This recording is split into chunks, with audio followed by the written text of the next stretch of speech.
Why? You have to be yourself as a leader. You're not good enough to be a leader, not strong enough, not loud enough, not smart enough. So you think you need to pump up your personality to be a leader in the group. But here's what happens when you do that. People can tell that's not the real you. And then they're going to wonder why you're putting on an act. And you don't want people speculating on why that might be. It's too easy for them to assume that you're trying to impress the boss or that you're going to make their life a living hell as the new leader. On the other hand, if you're a little bit more reserved, quiet, transparent, open, and honest, people will be able to tell that the focus is not on you, but on the job, on the team, and probably more importantly, on them. And they're going to sense that you're comfortable being vulnerable around them. And that's only going to make them want to help you be as successful as possible in the job. They're actually going to go the extra mile to keep you out of trouble and make you successful. So the first rule in leadership, the most important advice I ever got, you got to be yourself. You got to leave a lasting impression. You want to leave a lasting impression on someone? It's so simple, but a lot of people just can't humble themselves to do it. And with one sincere comment, you can change somebody's entire life. The next time you're talking to somebody one-on-one, maybe a coworker or a friend, somebody that you care about, say this: I think you'd be good at, and then put something in there, ambitious, lofty, something you know that they're capable of doing. And it's got to be sincere. Have you ever thought about being a teacher? Have you considered applying for a management job? I think you should start your own company. Have you ever thought about that? Have you ever thought about going back to school? 100% focus on that person. It's all about them, and your comment is coming straight from the heart. You do that, and that impression is going to last forever. I know this because it happened to me. In 1996, I was a young captain, and I was talking to the battalion commander, my boss at the time, and he was asking me about what I wanted to do for my next assignment. So I told him a couple of the things that I was thinking about, and he said, I think you'd be a good instructor with new lieutenants. And that's all it took for me. Over the next couple of weeks, I thought about it. I ended up putting in for it, and it changed my whole career and really my life. And that same opportunity is there for you. Too few of us can humble ourselves to be that open and honest and personal with somebody. But make yourself do it. I think you'd be good at. It's going to make an impression on them, and they'll remember you. You've probably heard this said, that leadership is not about your title. But what is it really? It's not about getting people to do what you want, and it's really not even about doing the work that needs to be done. Leadership is about supporting people in a way that gets them to be able to do what they need to do on their own to make themselves better and thus the team better. They do things on their own. It's about creating an environment and the relationships within the team that enable people to take that initiative and feel good about doing so. It's about instilling the feeling that the last thing that anyone would do would be to let somebody else down. That is inspiration. It happens when you demonstrate your belief in people and the cause of the organization.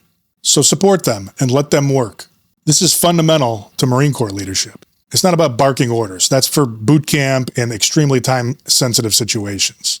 But what makes Marines successful is they would do anything for their buddy. And they're dedicated to the core values of the Marine Corps, which are honor, courage, and commitment.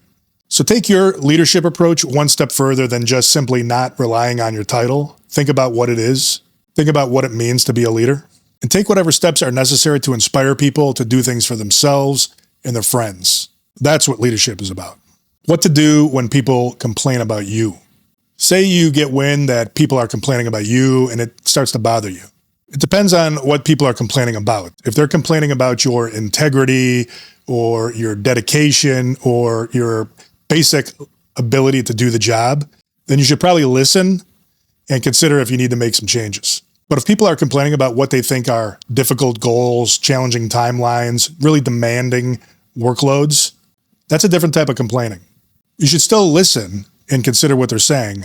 Complaining about your character, you better listen. Complaining about workload, still listen, but it's different.